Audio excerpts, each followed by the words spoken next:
Hey, Mommy, welcome to the Mami Collective podcast. I'm Paulina Rowe, and this is your space, the No BS All Vibes podcast for ambitious moms who know that motherhood and big dreams go hand in hand. Whether you're killing it in the boardroom, hustling on your side gig, or just trying to get through the day without reheating your coffee for the third time, and yes, girl, we've all been there, this is the place for you. We're here to flip the script on the whole you can't have it all narrative, because spoiler alert, you can. Motherhood doesn't dim your ambition, it actually fuels it.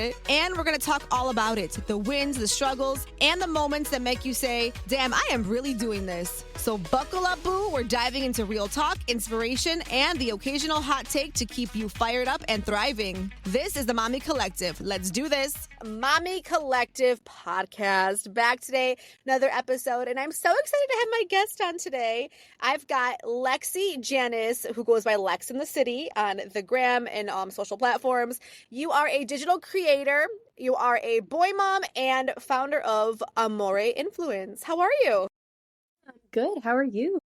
I'm so good. I'm happy we get to do this. You and I were connected through a mutual friend, which I'm really excited about too.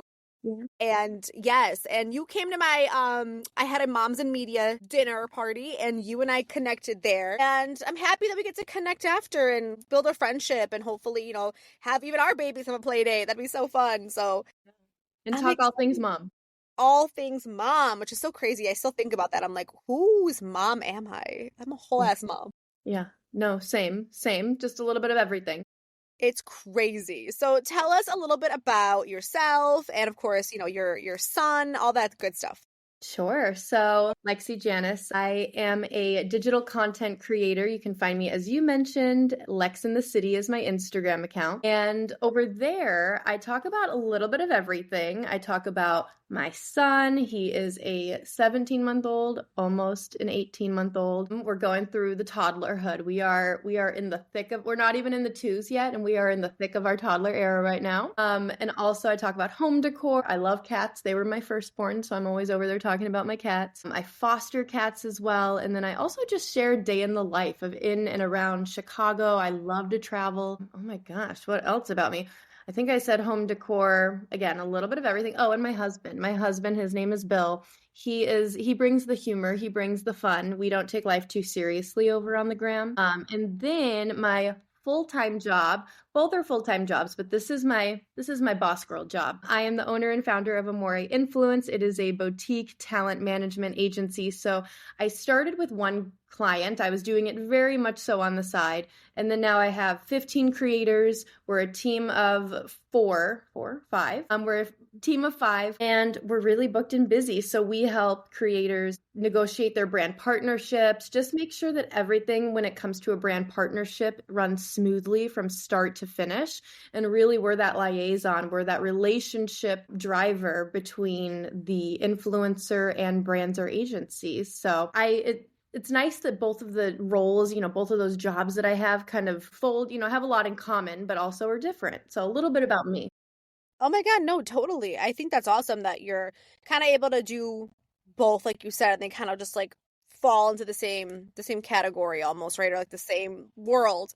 I think that's awesome. So you have a son who's about, you said 17 months old. So that's fun. He's your boss at this point. He runs the home. 100%. Oh my God, that's so wild. So for you, Lexi, creating content, right? Running Amore Influence and then like being a whole mom. Yeah. For you, how do you sort of find that balance in a day? I mean, like, do you outsource help? Like, are you with your son all day, every day? Do you make time? Yeah, so that was probably one of the things looking back that I was just the most worried about, that I had so much going on. Like, how can you possibly fit having a child into the mix? And when I had started Amore Influence, that business was at a time where I was like, you know what? I'm working corporate right now. I don't have kids. If there's a time to try it, it's now. And that was before kids. I got to give this my all, because what's the worst that could happen? I fail. And failing isn't even a thing, because you go and you find something else that's even better and that's more on your path. So I started Amore then, and then I got pregnant a little bit sooner than I was thinking. I was like, it's casual. If it happens, great. If not, that's okay too. And then of course, with that mindset, I'm very blessed, very grateful, but I got pregnant like 2 months later, and I was like, Oh my gosh, like, wow, big news. I'm really fortunate. So I'm an only child. My mom is an only child. My grandmother is an only child. But all that to say, they live in California. Gets a little bit confusing, so I'll try and explain it in a way that makes sense. But they live in California. When I was pregnant, I was very stressed of how am I going to do all of this? How am I going to run a business? I didn't set out to be a freelancer. I didn't want to be a freelancer. I'm building a boutique agency and I want to have a team. I want to scale it. And being a business owner, you do not get a maternity leave. You do not get the benefits that you do with a corporate job. So I was like, okay, like we're gonna roll with the punches here. But my mom and my Grammy and my dad too, he came and visited to and from California. But my mom and my Grammy moved to Chicago temporarily. They rented an apartment literally right next door to where I live. And they helped me ease into motherhood. And that was definitely, I couldn't have done it without them. Who better than to have the love, care, and support than your own and your grandmother, which looking back, I'm like, I think of this all the time. I truly count my blessings. I wouldn't be the same person that I am right now if it wasn't for my mom helping me and being there by my side. I mean, she was in the hospital room when I delivered. I'm very close with my mom. I think being an only child, being a girl daughter, I'm very close with my mom and she's very close with her mom. So my mom is caring for my grandmother. She's 91. She moved to Chicago. And so they were here helping and they kept extending their trip. It was supposed to be for about 6 months and then 6 months turned into 8 months and then it turned into 11 months and then it turned into a year and a half later. They were kind of back and forth at that time, but the plan was always my mom was going to help me get a grasp on motherhood. And then when the time is right, we wanted to find a nanny for support. My husband has his own business as well and he's in a completely different arena of what he does. He's in real estate finance, but we felt strongly of, finding the support that matched what we needed the most, both for our son and also for us, just knowing that we're at the grind all the time. So we're very fortunate. That was quite the journey of finding a nanny. We interviewed, we did some trial runs. I, at one point, was throwing my hands up and being like, I give up. I don't think that I'm going to find anyone that just, you want someone who's going to take the place of you during that time, that's going to love your kid as much as you do. Right. And they're not going to, but you would like to think that they are, because no love is like your own, right? For sure. I feel like that's what it is going to be. So anyways, we did find someone. She's absolutely lovely. She's full-time and her name is Grace, and she literally saved by grace of just like, she is the best. So we do have care, but it's hard just because you are still, even then you're still balancing. Bill and I talk a lot. We come home after work and how to leave everything at the door, especially as business owners, and then show up after an exhausting day when in my mind, I just want to zone out. I just want to sit on the couch and have 20 minutes of silence, right? And you're walking in and Pierce is so excited when we get home and he's all, oh my God, I haven't seen you in a year. It's been 84 years. Yeah. Oh yeah. I'm excited too, but it's just, I feel like the difference now of, at least with a corporate job, it has pros and cons, right? All the time. But with a corporate job, you could kind of leave it at your laptop. For, generally speaking. Yep. As a business owner, oh no, like that is heavy. Like your day is coming with you. You're always thinking of like, something just came to mind. I don't want to forget, I can't forget that. I need to write it down, or I just need to send one more email. All the time. So it's hard. It's really hard. But in a nutshell, that's how it has been. My mom and my Grammy, they are back in California. They come and visit all the time, of course. But yeah, so it's just myself, Bill, and then we have support too. I love it. You do have a really good village, a really good support system. I love that your mom was able to come for, so many, like almost a year, it sounds like. Yeah. To kind of help you ease into that your first year of motherhood. I think that's incredible. So as far as, balancing, being a wife, mother, and then obviously your business and everything on top of all of that, was this kind of the plan for you when you kind of had baby? Were you like, you know what, like how long did you kind of, if you're being honest, take a break or do maternity leave? That's a great question, Paulina.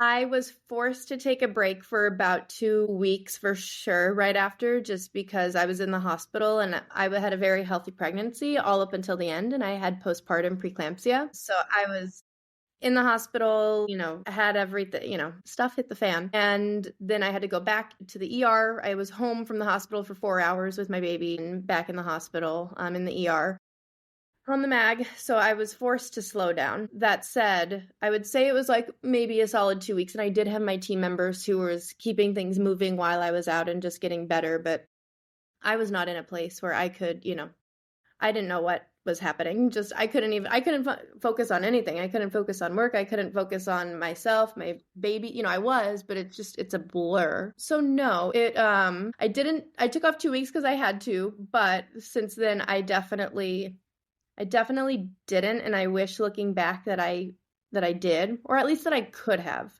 But I knew what I was getting myself into, and I knew that that wasn't an option necessarily. Like I could have, but then it was a loss of business because I'm the face of my business. Totally get that. So I wish that I could have, because now I'm holding my long, little tall mini me, and he barely can fit on my lap. And I literally had this moment the other day of, oh my gosh, like there's not much room on this chair for him to like sit on my lap for much longer. Like he's a little boy. And he, I was thinking back to when he was just so small, and I'm like, if only I could have held you for just a little bit longer. And thinking back to that journey of I have to log on, I have to go back to work, at least my job that I can work wherever. And it's not, sometimes it's urgent and pressing, other times it's not, which is nice. But I still, I'd bring Pierce over to my mom's every morning.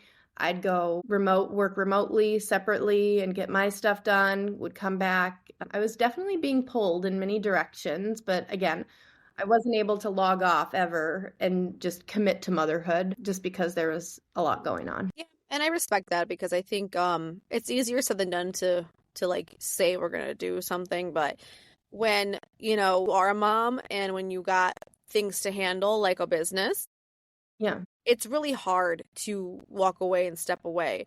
But I think if there is a silver lining, is that the word? Or like if there is something to look at where it's like, this is really amazing. It's like you said, the fact that you in a way are still able to like be with your son, be present. You can nurse him to sleep or whatever, right? You know what I mean? And then go back to the living room and go back on your laptop. I think that's like such a blessing. And I think I always remind myself too, I'm like, even today, if I wanted to take off an early afternoon just to be with Pierce, or I wanted to spend the morning with him, is it harder in the sense of, yeah, I have to shift my schedule? Yeah, it's harder, but I can do it. And I think having, it's great for anyone, for anyone who is on their own path, that is amazing. But for me, I do count my blessings of like, you know what, if I wanted to spend the morning with my son, I could. And that's the silver lining of, yes, this is really hard, but also I feel like I'm working so hard to then be able to have those unique times and those moments of, I don't want to miss my son's soccer game, or I want to go to his class and make that time for when he's older. That's why I feel like I'm putting in the work now, especially. A, I'm trying to scale my business, but B, I'm working hard so I can really, really show up as he grows, and have that time, based on the hard work that I'm putting in now. I love that so much. You're speaking my language because that's exactly how I feel. Yeah. And I like to look at it as, it'll pay off. Mm-hmm. This is exactly what I want to be doing. I want to be so clear about that too. And I just, I want my kid to kind of fit into this life, right? Where I'm building my business, I'm doing what I'm doing, but I'm also like being mom, and I want my kid to like fit into that because all of that is important to me. And obviously mom is the highest role we play, right? It's the biggest role, but I want my daughter, I have a daughter, right? And I want her to see that she also too, in a way, she can do these things if she wants to when she's older, right? Like I do want my daughter to possibly run her own business, or I want my daughter to do what makes her happy is truly like one of my goals in my life, You're speaking my language now. I want to show our kids, that we can. No, I literally think all the time, sorry, I didn't mean to interrupt you. No.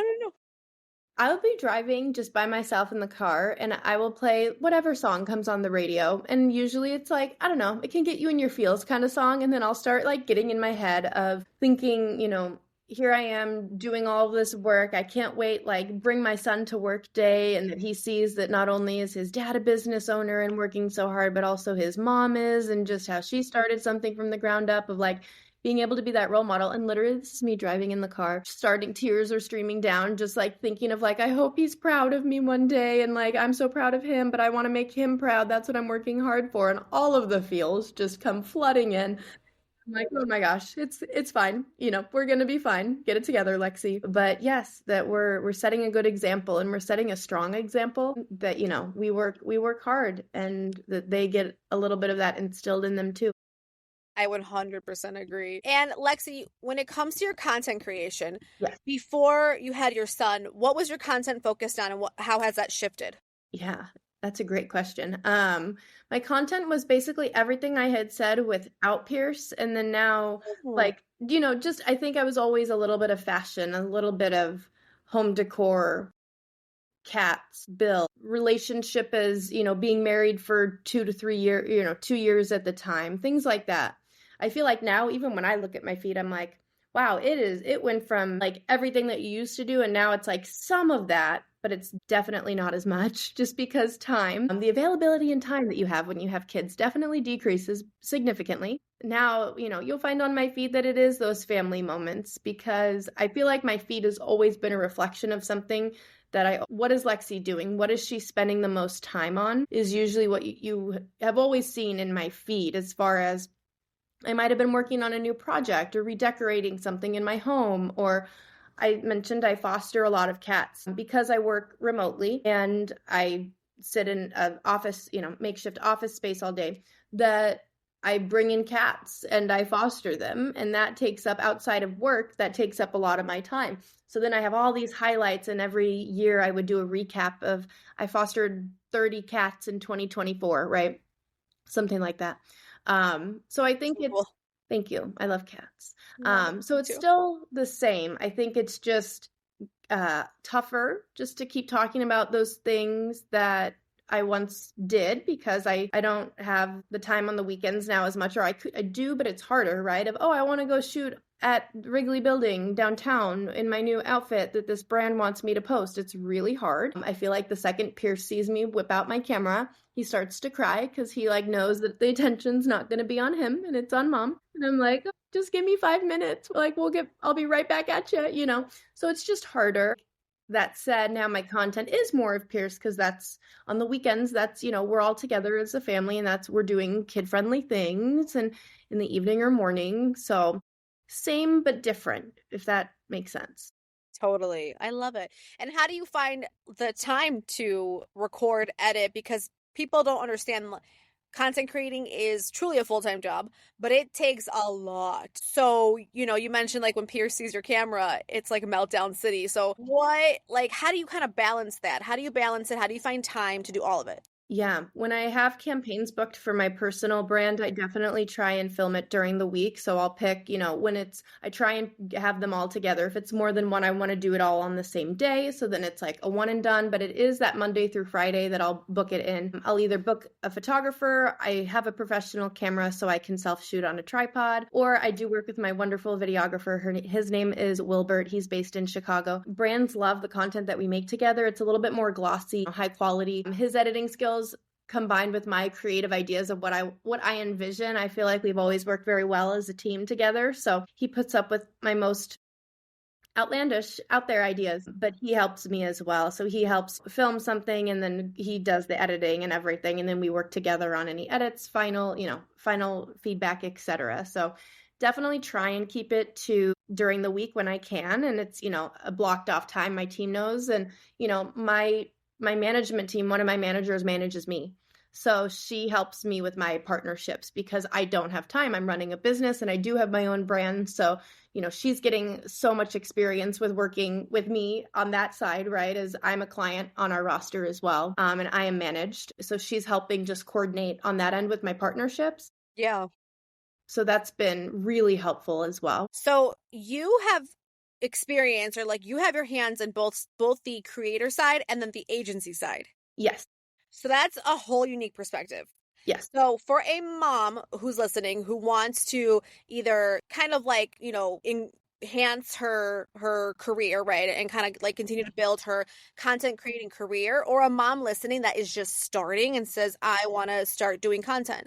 What's the best way to, I guess it's a two-part question, best way to sort of start, and then best way to kind of help secure those partnerships along the way? Best way to start, I would say putting pen to paper right away. Write down what you would want to talk about, what interests you, and then maybe you have a list of 10 things, and then narrow it down to maybe 3 to 5. And then out of those 3 to 5, find, if I were to pick just one, what do I love the most? I feel like those 3 to 5, you have your core content like pillar, which is your brand, is number one. That is, your main thing of what you're always going to talk about. You feel like you have the most things maybe to talk about as well. And then you have underneath those other, 4 things. Those are other ideas to help supplement. Maybe you're getting a little bit, not bored, but you just want to change it up. So you have direction overall to help guide you of these are my 5 things. Here's my number 1 that I need to stick with. And let's get going, right? So then from there, it's consistency. It's brainstorming your number 1 pillar, your number 1 brand pillar, content ideas, right? Start drafting up. What would you like to make? What is ideal? What is the goal? What do you want to talk about on social media? And then start brainstorming and letting that paper turn into 2 pages and 3 pages and 4 pages. And so then you have all these ideas of what you can do. And then the next thing, which I always say to many people, is consistency. When I started my brand, I was working in a PR agency. And I had no idea what the digital space was, what influencer marketing was. I was fresh out of college. I went through some internships. I got my first job. I was on the media relations. I was public relations, media relations. Somehow, some way, I was thrown into digital. And I was working with mom bloggers, actually, who are bakers, foodies, recipe creators. And I'm in this. I remember typing on the computer and like helping, get these pieces of content live as an agency person, not a manager. And I remember thinking like, oh my gosh, these moms are making bank talking about like Fleshman's yeast and Caro syrup and Mazola corn oil. I was like, wow, what a world. Like these brands they're great. They're just random, right? Like I never knew that this world existed. And then it got me thinking, I'm like, wow, like I have things that I think make me interesting. And then I started thinking, what does that look like for me? Hence why I shared at the beginning what I would do or what my tip advice would be. And it's like, okay, when I was like, I want to start my own brand. And if people like it, great. And if not, that's okay too. But I'm going to stick with it. I'm not going to give up because you can't win them all. And I stuck with fashion as my first thing. And then it was kind of city life, Chicago as the backdrop. A little bit of fitness, a little bit of restaurants and food here and there. So those are my other little, here and there kind of topics. But fashion was my number 1. And then I just kept going and I kept going. I was out in 10-degree weather with friends, getting photos in the snow, wearing a dress with no sleeves. And I was committed. And then I was getting partnerships, I was getting all this gifted product, and I invested on my end at first that I wanted to create higher quality content because as a micro creator, I wanted to stand out. So, I brought Wilbert on to help me with my branded partnerships, and brands picked up on it. They saw what I was doing. They were like, hey, I like that quality of content. Like she can, she knows what she's doing. I want that for my brand. So it was definitely strategic of, investing on the back end for me of how can I stand out? I know that, I have theater background. I love fashion. My husband loves being in my content. He's truly the comedic, humor to my content that I think my audience just comes to my feed to see Bill more so than me, just because he's very funny. But all that to say, I was always just consistent in what I wanted to talk about. And yes, you change, you grow. I feel like the fashion before Pierce, it kind of decreased. It was more of like, yes, by the way, this is what I'm wearing, as before when I first started, it was all about, here's my outfit. This is exactly what I'm talking about. Now it's here. I'm traveling to Rosemary Beach. This beautiful, I love it here. It's travel. And also here's what I'm wearing. So it's a little bit more of a combo of things that I like all in one photo. So again, consistency would be my number one thing, of just stick with it and stick to what you write down on that piece of paper. Because if you start kind of straying away, then your content, you don't have a plan, you don't have direction. You're kind of throwing things at a wall and hope that it sticks. I think once you have that, you look at the macro creators, the big people, they can talk about whatever they want because they're huge and they worked hard to get to that point to kind of post whatever, but they still at the same time talk about specific things or in a specific point of view. Yeah. Things like that. Remind me of your second question. Oh, yeah. No, it's just about like how would you, or what kind of advice would you give to moms who want to start securing brand partnerships, brand deals? How does that kind of work? Tips. I would say, again, just consistency, but also reaching out to brands on Instagram and telling them, sharing that organic sentiment as far as, hey, if you like Amika hair products, that, tell them, tag them, drop them a message in their DMs, start with gifting, be okay to invest a little bit. And by investing in this sense, I mean, showing them organic love, making content for free or maybe at a lower pay than you would like, because that will grow into something. I remember I was taking on partnerships when I started for either gifted product for sure at the beginning, and then B, it was maybe, I thought I made it. And you do, because it is money. It's great. It's a win. You're growing. But at the time it's, you're making $200 and you're like, oh my God, I'm rich, right? Like, this is amazing. And then now looking back, I like how much that has grown. It's, I don't want to talk numbers necessarily, but it's like right now, yeah, I started at 1,000 followers and now I'm at 38,000 followers and I'm getting around, let's say $4,000 to $5,000 for a post. So it's like that growth over, time. When I started in 2017 to now, it's like, yeah, $200 for where I was based on like where I'm at now. That's amazing.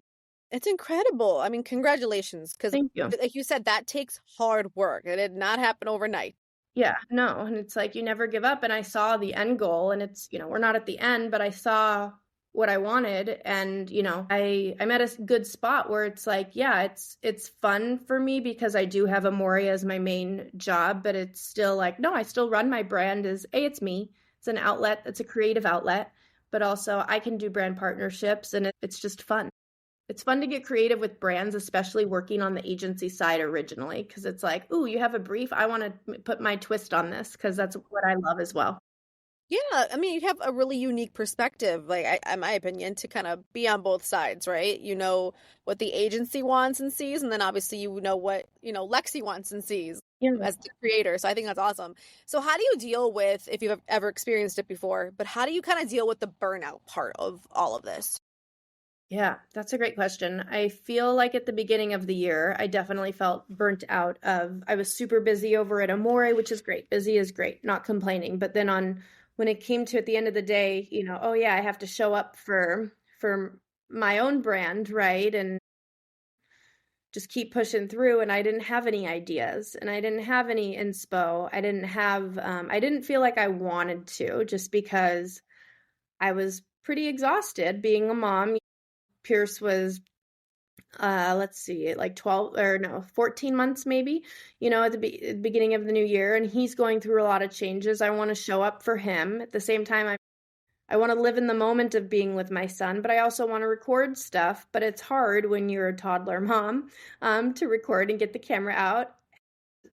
By the time you're done being a mom, by the time you close the laptop for your full-time job, you're tired. So the burnout was real. I started brainstorming myself. I am one, if I'm going to give advice, I do like to try and take my own advice as well. But I did start brainstorming, okay, if I only have enough time in the day or in the week for 2 things of what I want to talk about, let's commit to 2. Because at that time, I had 20 ideas that I wanted to do. And I'm like, you're not going to be able to do that.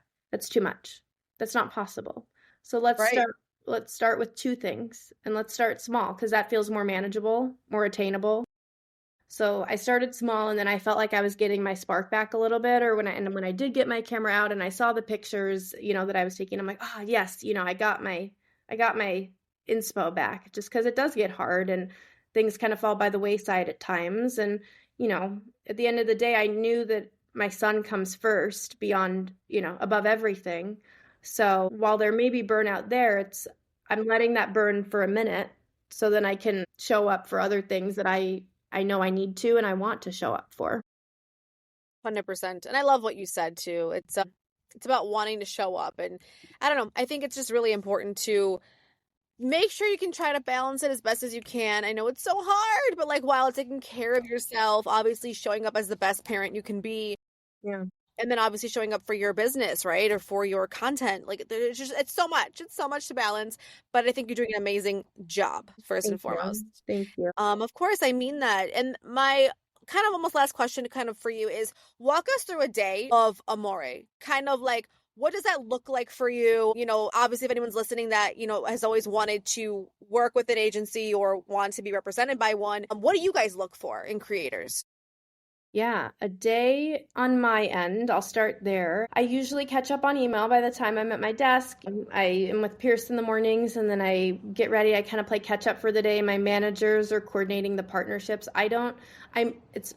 I manage my clients as well, but I'm definitely more on the back end I'm the one getting on calls with brands and agencies. I'm definitely the relationship driver over here I'm doing intro calls, networking calls, doing my own follow-ups, outreach to my agency friends, seeing what they're working on. So going through emails, outreaching to people who I have those close relationships with, potentially even new people that I've been meaning to get on the phone with.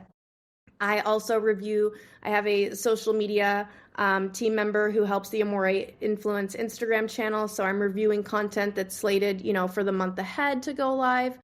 Also, new business is huge. So I'll get into your second question in a minute, but I'm also working with my new business development team member. She's the director of talent relations, and she is helping, find people who she feels would be a good fit for our agency, especially as we continue to grow. So her and I are working hand in hand of, hey, she's sourcing, she's vetting. I'm always on Instagram late night. So I always joke with my team, I'm either sending brands to pitch or I'm sending people that I follow and that I like that maybe they would like to be an Amore client because I think they're cool. I think we're cool. I feel like cool and good people deserve to know one another. So my team probably is like, this girl, does she even sleep? Because I am nonstop sending things that, I want these brands pitched. I want outreach to these people. I want to get on the phone. I just want to talk. But so it's a little bit of everything. And also I'm on the accounting side. I'm sending out invoices for payment.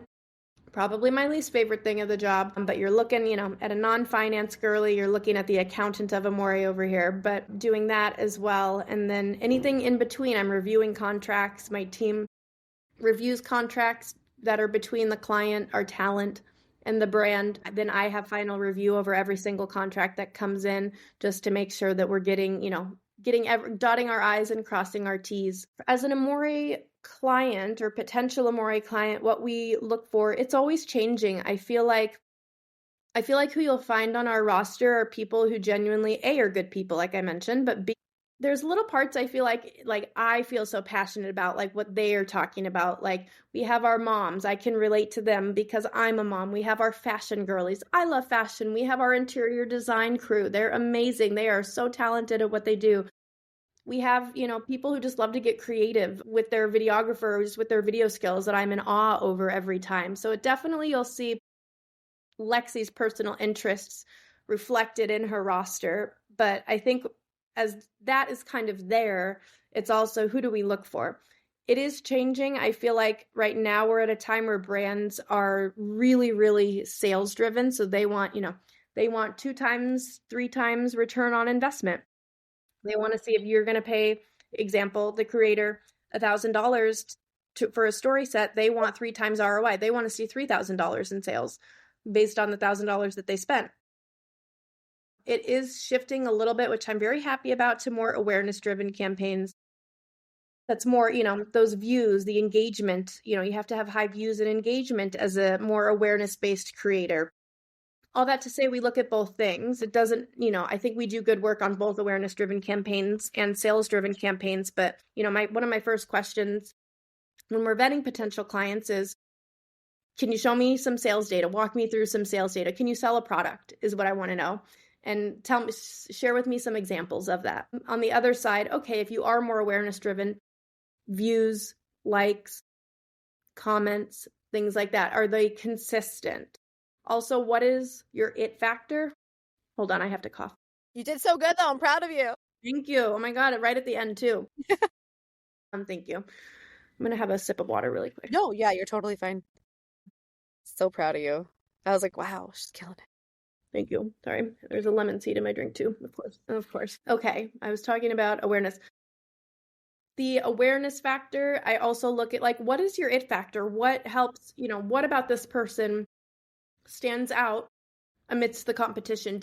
I'm very big on whoever I'm talking to, do I feel like I could do a good job of being their manager? Do I feel like we can bring, of course, it's a partnership. They need to be able to bring us, value, and they have to have consistent inbounds, consistent partnerships, like already existing, because, it's a business. We are fully commission based as a management agency. So they have to have a pretty consistent, steady, just inbound of emails that brands want to work with them. And we come in wanting to elevate it.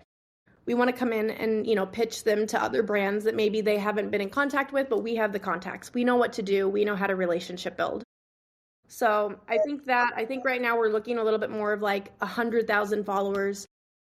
Just as a baseline, followers don't matter, but just as a baseline, just as a guide. Engagement rate, because I know that that's what brands and agencies really look at. Again, these things all matter because I want to make sure that I can do my job well for the talent that we bring on. I want to do a good job. I don't want to overpromise and underdeliver. That would make me so sad. So I want to make sure that I can knock it out of the park. But also I need to make sure that, is this a good business decision by bringing on this talent where I feel like I can elevate them and it's not, we're not starting from zero. Maybe we're at 70 already and they just need a little bit, I need to figure out what they need in order to do a good job. But that's kind of what we're looking at right now. I love it. So busy. No matter what you're up to, I know you have a lot going on. And again, I appreciate you being on the podcast, making time for this today, for sharing your insights. A lot of moms that do listen to the podcast are creators or trying to be creators in certain spaces. So I think this is really helpful. Thank you. Lexi, where can we follow you on social to keep up with you and for Amore as well? Oh my gosh, you can follow me at Lex and the City with 4 underscores. Sigh. But it's Lex and the City, similar to Sex and the City. And then at Amore Influence, AMORE, and then Influence for both social media handles.